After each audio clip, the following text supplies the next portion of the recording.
를 읽도록 하겠습니다. 감사원과 검찰의 도를 없는 기획수사가 또 하나의 억지 기소를 만들었습니다. 일로 만나게 되어 죄송스럽습니다. 무엇보다도 이 사건을 맡은 바 자기 자리에서 시민을 위해 성실하게 근무하는 김포시청 공무원 여러분에게 사정기간에 불려다니는 불편을 주게 되어 김포의 행정을 이끌었던 전임 시장으로 미안하고 안타깝게 생각합니다.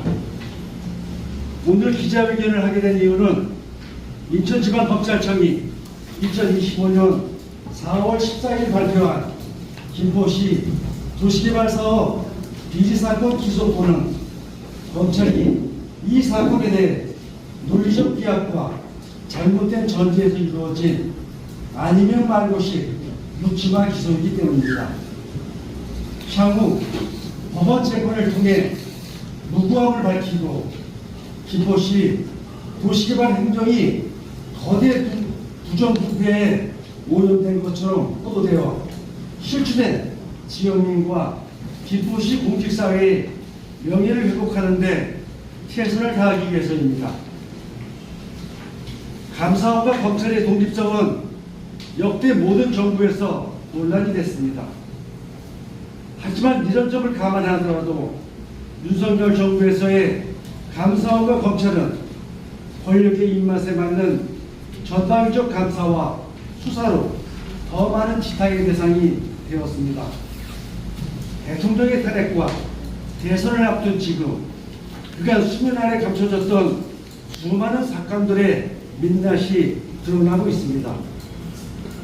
그 사례 중 하나로 민선 7기 김포시에서 추진됐던 도시개발 사업에 대한 감사원 감사와 검찰 수사 또한 비상식적이고 불공정하였으며 위법하고 부당했습니다. 이 사건 수사의 경과와 의혹은 정면 백보드를 참고해 주시기 바랍니다. 이와 같은 경과와 의혹들이 법률적 지식이 부족한 시민의 입장에서는 짧지 않은 3년 동안 감사원 감사, 검찰 수사를 받으면서 한 사람의 인격과 명예가 이렇게 심각하게 훼손될 수 있을까? 어쩌면 한 인생을 망가뜨릴 수 있는 국가수사기관이 이렇게 해도 되나? 이게 맞는 것인가 하는 의문을 수없이 가졌습니다. 기소당한 피고인으로서 위 의혹들은 지금도 풀리지 않고 있으며 감사원과 인천지검에 공개적으로 묻고 싶습니다. 도대체 제가 증거상 뇌물로 수수한 돈이 얼마입니까? 저의 범죄 사실은 도대체 무엇입니까? 이 사건의 최종 목적지로 오신 만든 저로서는 검찰 조사 과정에서 검찰이 주장하는 혐의에 대해 적극적으로 소명하여 억울함을 호소하려 했습니다. 그것은 당연한 피의자의 방어권이라 생각했습니다. 그러나 검찰 조사 시 주요 혐의인 뇌물 관련 질문은 단 한마디도 듣지 못했습니다. 그동안 수사기관은 이 사건을 부정부패한 뇌물수수 사건으로 규정하고 압수수색은 물론 주변인들까지 금융거래 내역과 통신 내역 등을 조회하면서 전방위적으로 혐의를 추적해왔습니다.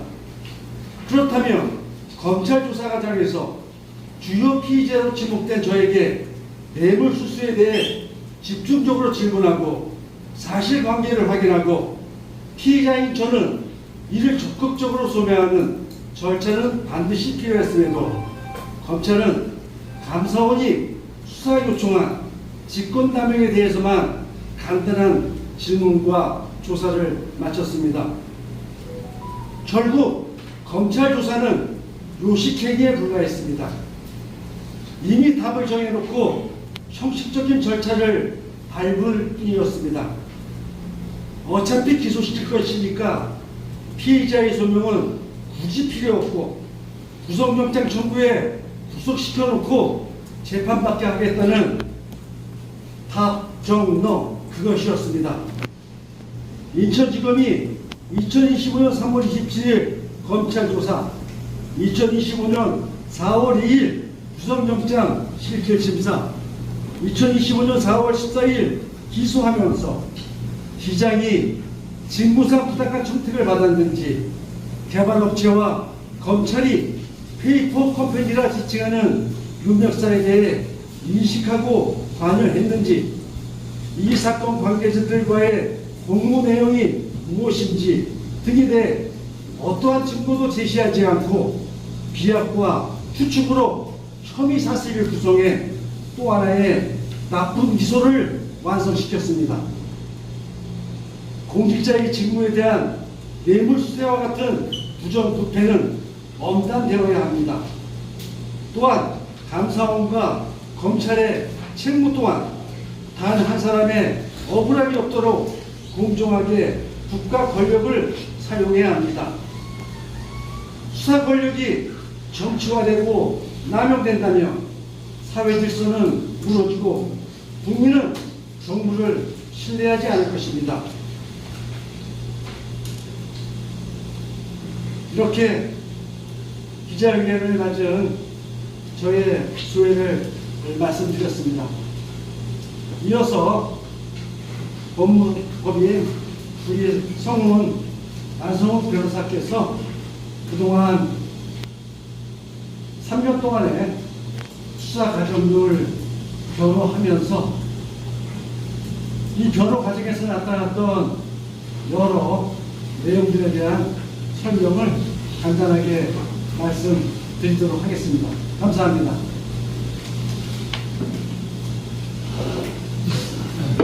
법률사무소 성분 안성욱 변호사님 앉아서 좀 말씀드리겠습니다. 이 사건 수사는 우리 정하영 전 시장님께서 말씀하셨듯이 3년 동안 진행된 수사입니다. 경찰에서 1년 6개월 했고요. 그리고 검찰에서 1년 6개월 했습니다. 경찰에서도 수사를 참 열심히 했습니다. 뭐 압수수색도 하고 또 자금 추적도 하고 관련자들 다 수색을 하고 이래서 경찰도 나름대로 수사 의지를 가지고 했던 수사였던 것으로 알고 있고요.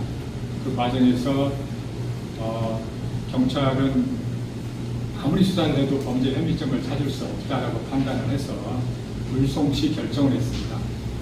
문재인 정부 때 이 검경수사권 조정으로 해서 여러 가지 수사 변화가 생겼는데 이 사건은 고발 사건입니다. 그래서 이 불송치 결정이 됐으면은 뭐 이의 신청을 한다든지 등 해서 이 불법 절차를 거쳐서 수사는 그 김포 경찰서를 관할하는 부천지청에서 이 수사를 하도록 되어 있습니다. 근데 저희는 뭐 수사 기록을 다 보지를 못했기 때문에 그 고발인들이나 이 수사 관계자들이 뭐 이의 신청을 했는지는 모르겠습니다만 이의 신청의 주된 내용은 이 경찰의 수사를 번복할 만한 중요한 증거 제시입니다. 그런 이의 신청 과정에서의 그런 내용들이 있었는지는 나중에 재판 과정 저희가 확인을 하겠습니다. 그런데 이게 부천지청으로 사건이 이의 신청돼서 가지를 않고 2024년 2월경에 인천지검으로 갑자기 사건이 이송이 됩니다. 이거는 인천지검이 수사를 하는 거는 그 자체가 지금 문제가 되거든요. 우선 거기는 수사 관할권이 없습니다. 범죄지 관할도 아니고요. 피의자 관할도 아닙니다. 인천지검이 형사소송법상 이 사건을 수사할 수 있는 권한은 없습니다. 그런데 인천지검이 이 사건을 가지고 가서 형사 5부, 옛날로 치면은 특수부죠. 거기서 이 사건을 전면으로 재수사를 합니다. 인천지검의 그 수사가 또 경찰의 수사와 마찬가지로 1년 6개월 동안 다시 진행이 됐습니다. 경찰의 수사 강도보다 더 높은 강도의 수사가 진행이 됐습니다. 그 수사 과정에서의 불법과 여러 가지 수사 절차와 과정을 지키지 않은 것은 나중에 재판을 통해서 저희가 주장을 하고 거기에 대한 관련자들에서 책임을 물을 겁니다. 근데 우리 정 전 시장님은 검찰 수사가 원점에서 재수사된 이후에 3월 27일 날 검찰 수사가 제기된 지 거의 1년 6개월이 다 돼서야 피의자로 소환을 받습니다.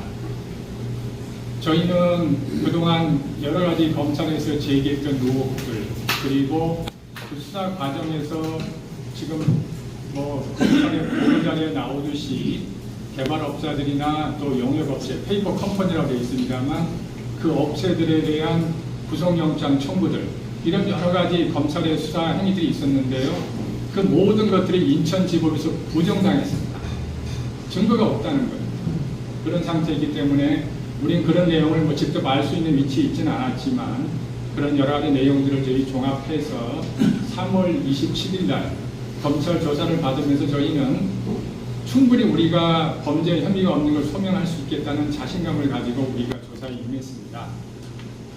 우리 전 시장께서 말씀하셨듯이 검찰 조사가 지금 거의 3년이나 진행된 조사인데 우리는 자신감과 또 희망을 가지고 임했던 조사가 4시간 반 진행됐습니다. 엄청난 부정부패 사건 아닙니까? 뇌물 액수가 150억이 넘고 받았던 뇌물 액수도 60억이 넘는, 아마 지자체장이 관련된 개발 비리 사건 중에서 이 사건이 아마 제일 큰 사건인 것 같습니다. 그런 사건인데 4시간 반을 조사를 했습니다. 근데 뇌물 혐의에 대해서는 한마디도 묻지를 않았습니다. 그리고 3월 31일 날 일방적으로 구속영장이 청구됐습니다. 저희는 검찰이 증거를 숨기고 피의자인 정하영 전 시장에게 검찰 조사 과정에서 증거인멸이나 또 여러 관련자들 해유 등 여러 가지 나름대로 어떤 수사 기법이나 또 수사 원칙에 따라서 뭐 그런 증거들을 조사 과정에서 공개하지 않을 수 있다고 생각했습니다. 하지만 영장 실질 심사 과정에서는 판사 앞에서는 공개돼야 되지 않겠습니까? 그런데 법원에서도 공개가 안 됐습니다. 법원의 판사가 묻습니다. 이게 법리적으로 죄가 되느냐? 정하영 전 시장이 관련자들과 공모했다는 무슨 증거가 있느냐? 뇌물 관련해서 돈을 받은 증거가 있느냐? 검찰은 묵묵부답입니다. 영장은 당연히 기각이 됐습니다. 그리고 여러 번 청구됐다 기각됐던 공범자들에 대한 영장도 그날 각각 기각이 됐습니다. 저희는 이제 희망을 갖습니다. 앞으로 기각 이후의 수사에서 우리가 충실히 소명해서 정 전 시장일 뿐 아니라 시장께서 말씀하셨듯이 김포의 시민들의 그런 명예, 그리고 김포 지역 공무원들의 명예를 우리가 회복할 수 있겠다는 기회를 갖기를 바랬습니다. 그런데 일방적으로 4월 14일 기소를 해버립니다. 어디다 기소했습니까? 인천지법이 아닙니다. 영장 쇼핑도 아니고요. 이건 이상합니다. 부천지원에다 기소했어요. 왜 그랬습니까? 인천지법은 처음부터 이 수사를 할 만한 수사와 재판 발언권이 없는 곳입니다. 인천지법에 기소할 수가 없어요. 그래서 수사를 담당했던 검사를 부천지청으로 임시로 직무 발령을 내서 부천지원에다 기소를 한 겁니다. 이것도 법률적으로 이 절차와 과정에서 직권남용이 되는지를 검토할 겁니다. 거기에 관여되어 있는 검찰 기구가 있다면 거기에 대해서 책임을 저희는 물을 겁니다. 자, 사건의 내용을 한번 보시죠. 이게 뇌물을 받은 걸로 되어 있는데요. 여기 오신 기자분들 이 도시개발 사업 관련해서 뭐 민간 합동이 됐든 민간 개발이 됐든 용역회사가 붙는 거는 상식적으로 다 아실 겁니다. 근데 뇌물의 수수 약속 금액이 150억이 넘는 금액이 개발업체들과 그리고 용역을 맡은 회사와의 용역 계약 금액을 뇌물로 갚았습니다. 그리고 그 용역 업무 시행에 따라서 지급되는 용역 수수료를 뇌물 수수로 받습니다. 여러분들 이런 뇌물 공소 사실을 본 적이 있습니까? 민간합동 개발 같은 경우는 용역 수수료 관련해서는 여러분 아시다시피 나중에 그 민간사 대표인 금융사나 또 이 김포도시공사에서 만드는 그런 특수 목적 법인을 통해서 그 자금 집행은 다 승인을 받게 돼 있고 감사를 받게 돼 있습니다. 그리고 시의회 행정감사 대상입니다. 우리 정한영 전 김포시장의 이런 내용을 잘 아시는 분이 그런 민간합동, 공영개발 방식의 그 용역회사를 통한 용역 수수료를 뇌물로 받을 수 있다고 여러분 믿습니까? 그리고 이 풍무지구 관련해서 또 뇌물을 약속받고 또 뇌물을 받은 거로 되어 있습니다. 이 풍무지구 사업은 김포시에서 하는 사업도 아닙니다. 민간개발 사업입니다. 거기서 장릉 이전 사업과 관련해서 문화대청으로부터 문화재 현상 변경 허가를 받아옴에 따라서 그 사업이 시작이 되었던 사업이고, 거기에 있는 장릉의 이전 그 장릉 부근에 있는 그 공원 묘지는 김포 시민들이 그 이전을 바라는 수건 사업입니다. 그 문화재 현상 변경 허가를 받아옴에 따라서 김포시에서는 그 행정적 지원을 한 겁니다. 그에 따라서 지급된 개발업체와 용역업체 간의 그 용역 계약에 따른 그 용역 계약 금액, 그리고 용역 수수료를 뇌물로 본다는 것도 저희로서는 납득하기 어렵고, 검찰의 구체적인 증거 제시를 요구했지만 아무런 답을 받지 못하고 지금 기소가 되어 있습니다.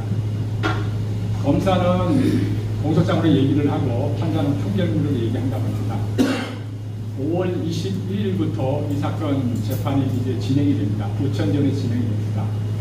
저희 변호인단은 우리 정하영 전 시장님 그리고 관련자들의 무죄를 밝히기 위해서 최선을 다하도록 하겠습니다.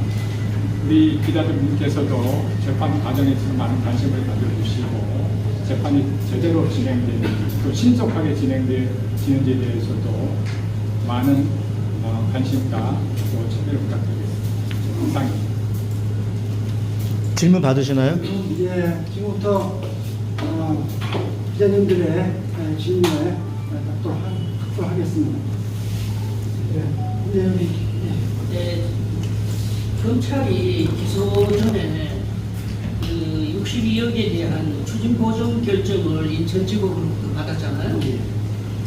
근데 인천지법이 추징보정을 결정해 줄 때 그냥 줬다고는 생각이 안 들고 뭐 타당성이 있기 때문에 보정 결정을 해준 게 아닌가 하는 내용이 있는데 변호사님 거기에 대해서 좀 그 뇌물수수 사건은 범죄 수익이 되지 않습니까? 지금 검찰의 주장에 의하면 62억이나 되는 건데요.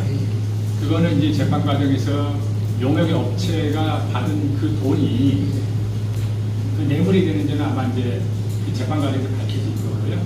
그 재판 결과가 나오기 전까지는 그 개발 업체에서 용역 업체에 준 돈, 그게 이제 어떤 형태로 간에 돈이 남아있지 않겠습니까? 뭐 쓴 것도 있겠습니다만 그쪽에서 뭐 자기들이 사적으로 뭐 부동산을 취득한다든지 뭐 어디에 투자했다든지 뭐 그 돈이 남아있는 흐름이 있을 겁니다. 그래서 검찰은 그 62억의 흐름을 추적을 해서 그 돈이 지금 고여있는 그 곳은 그 범죄 수익이라고 보고 추징보정 신청을 하게 돼 있고요.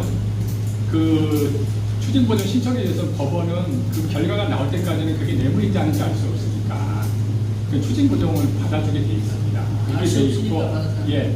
근데 이제 중요한 거는 그 돈이 예를 들어서 우리 시장님이 그 돈을 받은 거로 돼 있다면 그 돈이 우리 시장님께 흘러와야 되지 않겠습니까? 그렇기 때문에 그럼 그 추적을 따라서 시장님이 거기서 받은 돈으로 추정되는 돈은 추징보정을 해야 되거든요. 근데 아직까지 시장님은 추징보정에 대해서 아무런 그런 법원부터 고지를 받은 게 없어요. 그 관련해가지고 중부대일리 최규 기자라고 하는데요. 그 압수수색 영장을 발급받았을 때도 그 영장 자체에 좀 문제가 있었다고 저는 얘기를 들었는데 그 범죄 혐의가 좀 구체화되고 이렇게 되어야 되는데 그런 게 없었다는 얘기를 들었습니다. 그게 맞습니까? 구속영장 말씀하실까요? 네네. 압수수색 영장이요? 뭐 구속영장도 상관이 없고요. 적시가 제대로 되지 않았다는 말이 있어가지고 허위의 적시? 압수수색 영장은 2024년 제 기억으로 5월 초에 본격적으로 단행이 됐고요. 압수수색 영장의 내용을 검토해보고 굉장히 황당했습니다. 3억 240만 원의 뇌물을 받은 것으로 압수수색 영장에 적시되어 있었고요. 3억 240만 원에 대한 그 뇌물이 아시는 것처럼 김포시의 장관으로 있던 그분한테 제 농협 계좌로 3회에 걸쳐 입금됐다고 구체적으로 뇌물을 준 사람과 뇌물을 농협통장으로 받았다고 하는 그 흐름과 그것을 압수수색 영장에 적시했더라고요. 완전히 거짓말이죠. 이후에 3억 240만 원에 대한 그 돈은 이거와 다른 내용 사적 금전 거래에 있는 것이다라는 것을 제가 소명을 경찰 조사에서 소명을 충분히 했고요. 그럼에도 불구하고 사실과 다른 내용을 가지고 압수수색 영장을 청구했고 그것을 발부받아 집행하게 된 부분에 대해서 지금도 강하게 항의하고 있습니다. 사실은 이 질문부터 먼저 드려야 될 것 같은데요. 이 김포에 여러 개발 사업들이 있었고 지금도 진행 중인데 그 당시든 그 이후든 또는 본인이든 주변인이든 그 개발 사업 관련해서 현금이든 금전적 이익이 되었든 받거나 받으려고 했던 이런 적이 사실이 있으십니까? 전혀 그런 일 없습니다. 단 한 푼도 부정한 곳에 연관되어 있지 않고요. 이 건이 제 기억으로는 2022년 시장선거 지방선거 당시에 2021년인가 22년부터 문제가 개발 사업에 있는 것처럼 이렇게 막 주장들이 나왔고 한 단체의 그 기자회견을 통해서 그 단체가 고발을 했던가 해서 지적된 걸로 알고 있는데 지금 한 3년이니 4년이니 경찰, 감사원, 검찰의 조사를 계속 해왔단 말이죠. 핑퐁을 치면서 아까 변호사님 말씀하신 것처럼 인천지검까지 그게 조사를 하는 게 맞는지 아닌지도 모르겠지만 이렇게 되어 왔는데 혹시 여기에 배우나 특정인의 어떤 세력이 있다고 생각하십니까? 이유가 있거나? 단정지어서 말씀드릴 수 있는 그런 상황은 아닌 것 같고요. 하지만 3년 동안 감사원, 경찰, 검찰의 수사를 지켜보면서 너무 무리하게 어떠한 틀에 짜여져서 움직이는 것은 아닌가 그러한 의문과 의혹들은 계속 가지고 있습니다. 하지만은 그것에 대한 확실한 부분들을 제가 말씀드려서는 안 될 것이고요. 이후 재판 과정에서나 또 여러 사안이 되면 아마 노출되지 않을까 생각합니다. 만에 하나 그 무죄를 받게 되신다면은 만에 하나 뇌물죄 관련해 가지고요 드리는 말씀이에요. 그러면은 담당 검사라든가 이 수사에 관련되어 있는 또는 감사원에서 이런 아까 여기 의혹 있는 또는 그 당시에 경선 과정에 민주당 경선 후보들도 기자회견을 했던 걸로 기억을 하고 있어요. 사퇴를 해라 이렇게 하면서 문제가 있는 것처럼 그런 분들에게 어떤 책임을 묻고 싶은지 또는 말씀을 하시는 말씀이 있으면 얘기를 한번 해보십시오.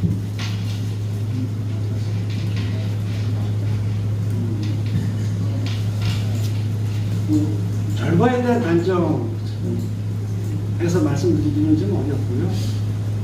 이후 그 재판 과정에서나 그 결과 후에 그동안 여러 발언과 또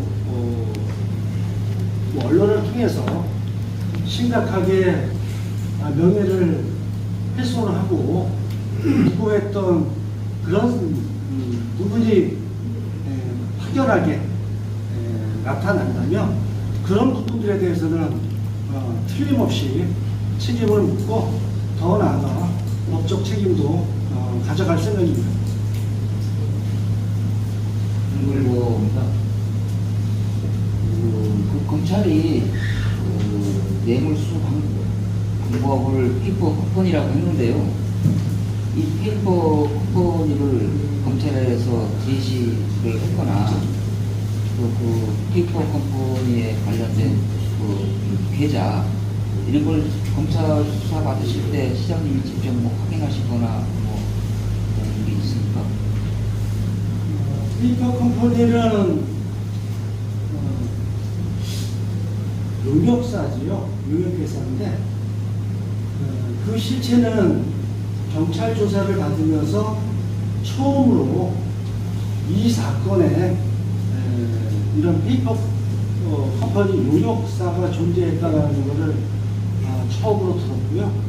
그와 관련된 들은 겁니까? 그 실제 그 그리고 검찰에서 이게 페이퍼 컴퍼니가 이 계좌다 이렇게 제시한 걸 확인을 전혀 검찰에서는 그와 관련된 질문도 단 한 차례 없었고요.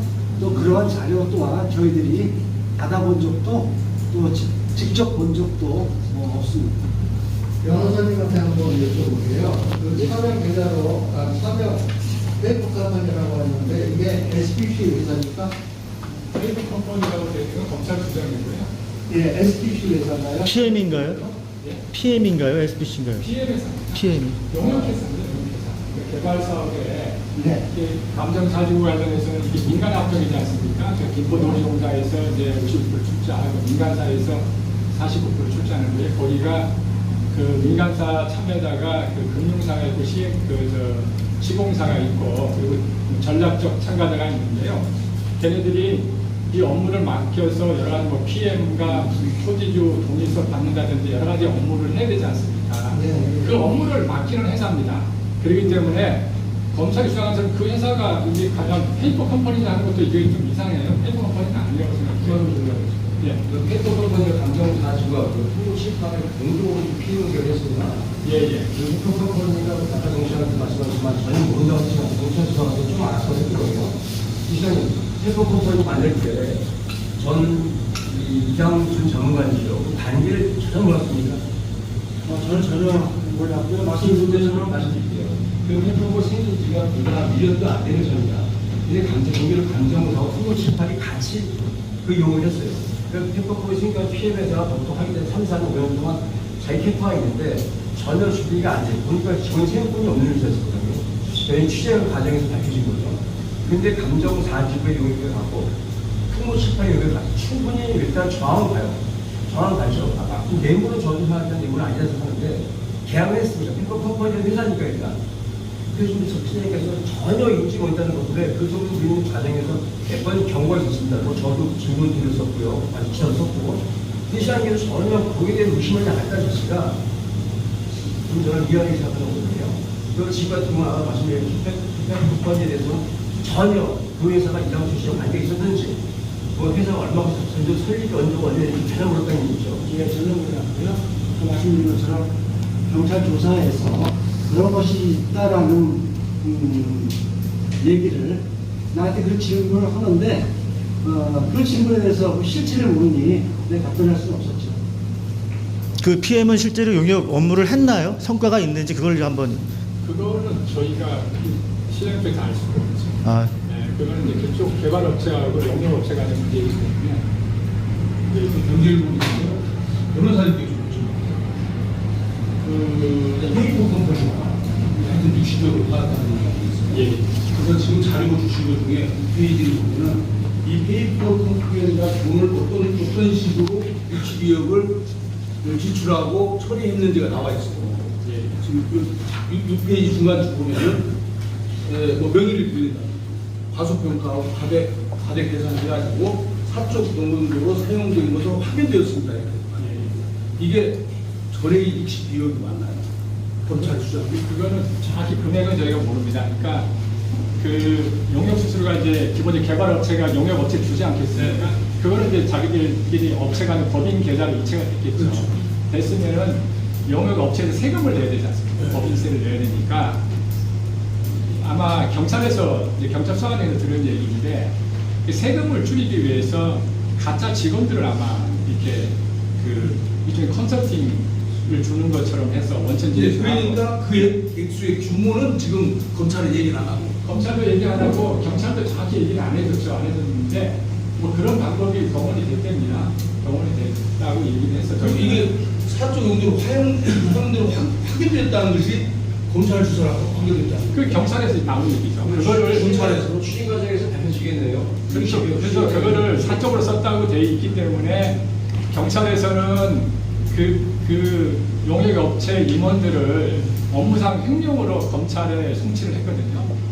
왜냐하면 이제 그거를 그렇죠. 용역비를 이렇게 소위 말해서 가짜 컨설팅비로 이렇게 매출을 더 이렇게 자기들 수익을 줄이고 비용을 올려서 자기들 그 세금을 절세하는 그 부분을 근데 이 사항이 왜 중요하냐면요. 예. 지금 60명을 지금 돈을 20억 회사가 받았다는 거 아니에요? 예. 이 회사가 받아서 이런 방식으로 처리해서 자기들이 수익으로 삼았든 예. 다른 용도로 썼든 예. 이것이 입증이 되면 예, 예. 뇌물이 하나도 없다는 게 확인되는 거 아니에요? 그게 확인됐다는 이- 거예요. 예. 거기서 이거 위에 더 다른 게 있을 수 아니 있어요. 거기서 우리 정하영 전 시장께서 받은 돈이 없다는 얘기고 이게 그것만 확인되면 뇌물은 없다는 거죠. 그리고 정하영 전 시장께서 그걸 검찰에서 그 수사 과정이나 영장 실질 과정에서 전혀 제시를 못했다는 그러면 영장 실질 심사를 할 때는 예, 예. 피의자의 방어권을 위해서 예. 그 수사기관에 수사 서류를 연락 복사를 할 수 있는 게 현행법이잖아요. 그거 그런데 지금- 그거를 연락 복사를 변호인도 못 받았다는 얘기인가요? 지금은 수사 자료를 이제 수사 과정에서 연락 공사할 수 있는 그런 규정은 없고요. 아니 영장 실질 심사를 하고 예, 예. 범죄 사실을 소명을 하고 뭐 해야 될 거 아니에요. 예, 예. 그때 그러면은 이 최고 정부심이나 영장 실질 심사를 할 때는 피의자의 방어권 보장을 위해서 그 서류를 받아볼 수 있게 되어 있지 않습니까? 그렇지 않습니다. 못 봅니다. 그냥 영장 청구서만 저희는 받고요. 최고 정부심에도 예, 예. 그렇죠. 지금은 수사 자료는 안 보이죠. 근데 저희가 말씀드리는 거에 오늘 기자회견 팩트가 검찰의 기소 내용이 이게 아니다 하는 겁니다. 문제는 그러면 3년 동안 조사를 하면서 3월 27일 가서 단 4시간 조사를 받으셨어요. 이 많은 사항을 4시간 30분 동안 조사를 받으면서 어떤 사항 때문에 내가 조사를 받았냐 이거예요. 뇌물 부분이냐, 직권남용이냐. 변호사님께서 추려서 그 기소가 잘됐다 잘못됐다 따져야지. 4시간 30분 동안 들어가서 조사받은 내용을 구체적으로 설명을 좀 해보세요. 4시간 반 동안 조사받은 내용 중에서 그 개발 업체와 용역 수수료, 그 용역 업체 간의 용역 수수료를 시장에 대한 뇌물로 보는 것에 대해서 묻지를 않았습니다. 한마디로 묻지도 않고 묻지를 않았으니 증거도 제시가 안 된 거죠. 아니 뇌물죄로 기소를 하는데 검사가 조사관이 된 검사가 묻질 않았다는 말씀이십니까? 묻지가 않았습니다. 그건 뭐 아까 우리 그 시장님께서 말씀하셨던 그 내용입니다. 그러니까 답답하다는 거죠. 이게 답답하다는 얘기가 그 얘기입니다.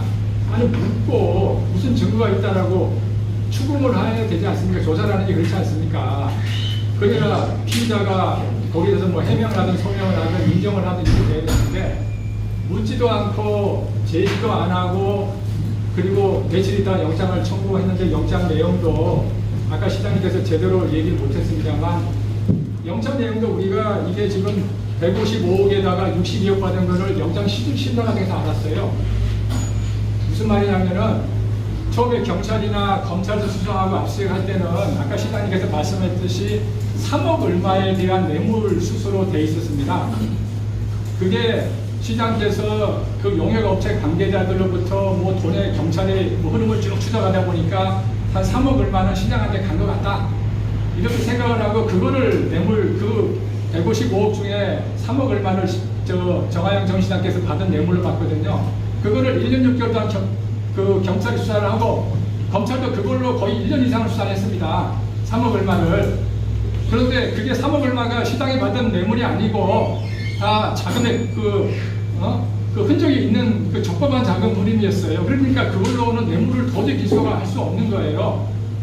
그런데 3월 27일 날 소환됐는데 150억, 62억은 얘기도 없고 갑자기 영장 실질심사 받으라고 통지가 왔는데 법원으로부터 받았는데 거기에 영장 청구서에 150억을 받기로 약속이 돼 있고 62억을 받은 걸로 돼 있는 겁니다. 그 말씀을 저희가 이게 억울하다고 말씀을 드리는 거고 어떻게 이런 수사와 이런 기소가 있을 수 있냐라고 저희가 이런 기자회견 형식을 통해서 저희가 항변을 하는 겁니다. 네, CNB 뉴스 김신구 기자입니다. 두 가지만 질문드리겠는데요. 지금 그 인천 관할권이 아니기 때문에 수사권이 없음에도 불구하고 수사를 한 거 아닙니까? 네, 그거는 좀 그러면 검찰의 불법적인 부분인지 하고 또 하나는 그 실제로 수사를 하면서도 4시간만 하면서도 뇌물에 대해서 묻지 않았지만은 결국 뇌물로 기소를 한 거 아닙니까?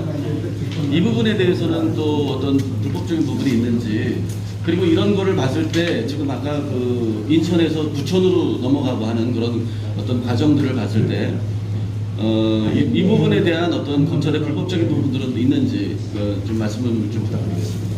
우선 뭐 아까 시장님께서도 그런 비슷한 뭐 질문을 받으시고 이게 뭐 의도나 기획이 아닌 거에 대해서 뭐 말씀을 하셨는데요. 우선 정상적이지가 않죠. 그러니까 부천 지청에 수사하는 게 많고 그리고 아까 제가 모두에 말씀드렸습니다만 경찰의 수사 결과에 대해서 그 고발 사건이기 때문에 이 신청 향후 재판에서 쟁점이 뇌물 수수와 직권남용 두 가지입니까? 예, 먼저 답변 좀 해주세요. 예, 그래서 이 수사 절차 과정에 있어서의 여러 가지 뭐 그 검찰의 직권남용적 요소가 있는지 또 공소 제기 자체가 그 불법인지에 대해서는 우선 저희가 이제 5월 21일 날 재판이 잡혔으니까 기록 전체를 저희가 이제 열람 등사할 수 있으니까 기록을 한번 봐야 될 것 같아요. 그래서 왜 검찰이 이 사건을 부천 지청에서 인천으로 가져갔는지 그러면 근거가 뭔지 검찰이 근거가 뭘 가지고 있어야 되지 않겠습니까? 그리고 또 여러 가지 뭐 범죄 사실도 중간에 바뀌고 압수수색 과정에서 범죄 사실도 계속 바뀌고 뭐 이렇게 됐는데 우리 입장에서는 한마디 묻지도 않고 기소한 거에 대해서 그럼 다른 증거들이 있는지 뭐 묻지는 않을 수 있겠죠. 그거는 검사 마음이니까. 그러면 뭐 최소한 뭐 결정적인 여러 증거들이 있어야 되지 않겠어요? 근데 그런 부분들 수사 기록 전체에 대한 저희가 입수와 분석을 통해서 우리 지금 기자님께서 말씀하신 절차와 또 관할 위반의 어떤 위법성, 공소권 남용이 되는지 이런 부분들은 저희가 법률적으로 검토를 할 거고요.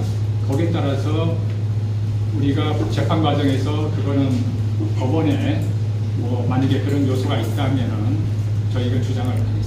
하나 연결해서 질문드리겠습니다. 영장실질심사 중에서 지금 검찰의 소명이 부족해서 기각이 됐다고 되어 있는데 일반적으로 영장실질심사는 그 도주우려나 증거인멸 때문에 하는 거 아닙니까? 근데 그런데 이렇게 그 소명 부족이라고 되어 있는 경우는 케이스가 있는지 많죠. 그렇습니다. 혐의가 뭐 좀 증거가 없다면은 뭐 도주나 증거인멸 이전에 이게 죄가 된지가 애매하다면은 영장을 내릴 수가 없죠. 영장실질심사를 판사님이 진행을 하면서 그 영장에 대한 기각을 한 것이 피의자의 어떤 방어권을 보장해주는 측면이 분명히 있지요. 그런데 그날 영장실질심사의 지각 사유는 그 방어권 보장뿐만 아니라 검찰의 소명 부족, 분명히 판사님께서 검사한테 물었거든. 나의 답변을 듣고 변호사님의 답변을 듣고 검사님 어떻게 생각하세요? 말씀 한번 해보시죠. 묵묵부답. 또 우리들의 반론에 판사는 검사에게 검사님 이 부분에 대해서 하실 말씀 있으신가요? 묵묵부답. 그렇게 끝났어요. 연결해서 하나만 최초 고발자는 누구이고 그리고 이렇게 무리하게까지 수사하고 지금 기소한 이유가 무엇인지 혹시 좀 추측하실 수 있으신가요? 저 고발자가 누군지 잘 모릅니다. 시장님 말씀. 2022년 6월 지방선거를 한 달 남겨놓고 5월 달에 언론 보도가 됐죠. 이 사건과 관련돼서. 그리고 5월 말에 지역의 모 단체가 이 사건에 대한 고발을 하게 되죠. 그래서 그 고발 건에 대한 경찰 수사가 그때서부터 진행됐고, 그 단체가 어떤 단체인지에 대한 단체명을 제가 밝힐 필요는 여기서 없을 것 같아요. 혹시 페이퍼 회사 이름 알고 계세요? 제가 가장 누가 많이 돌아가니? 예, 그 DHS 파트너스. DHS 파트너스. DHS. 네, 영어 DHS 파트너스. 네. 이게 PM사가 문제가 되면 전국의 개발 사업의 PM사는 다 문제가 되는, 뇌물이 되는 거 아닌가요? 그런 논리 구조라면요. 검찰의 논리 구조라면. 그렇게 하는 검사가 없겠죠. 이게 당초 지금 모 단체로부터 2022년에 고발제가 경찰 수사가 시작됐다고 하는데, 이게 도시개발 업체를 고발한 것인지 아니면 시장님을 대상으로 한 것인지, 또 시장님은 이 수사 자체가 도시개발 관련한 비리, 검찰이 비리 수사를 했는데 이게 업체 비리를 수사를 한 건지 아니면 시장님을 향해서 수사를 한 건지 어떻게 생각을 하시나요? 모 단체로부터 고발 당할 당시에 고발을 당했으니 피의자로 전환되겠죠. 그때 피의자는 저, 그리고 아시는 것처럼 김포시청에서 근무했던 자문관 한 분, 그리고 지금 양윤찬 기자님께서 질문했던 검찰이 일명 지칭하는 페이퍼 컴퍼니 대표, 이렇게 피의자로 전환됐었죠.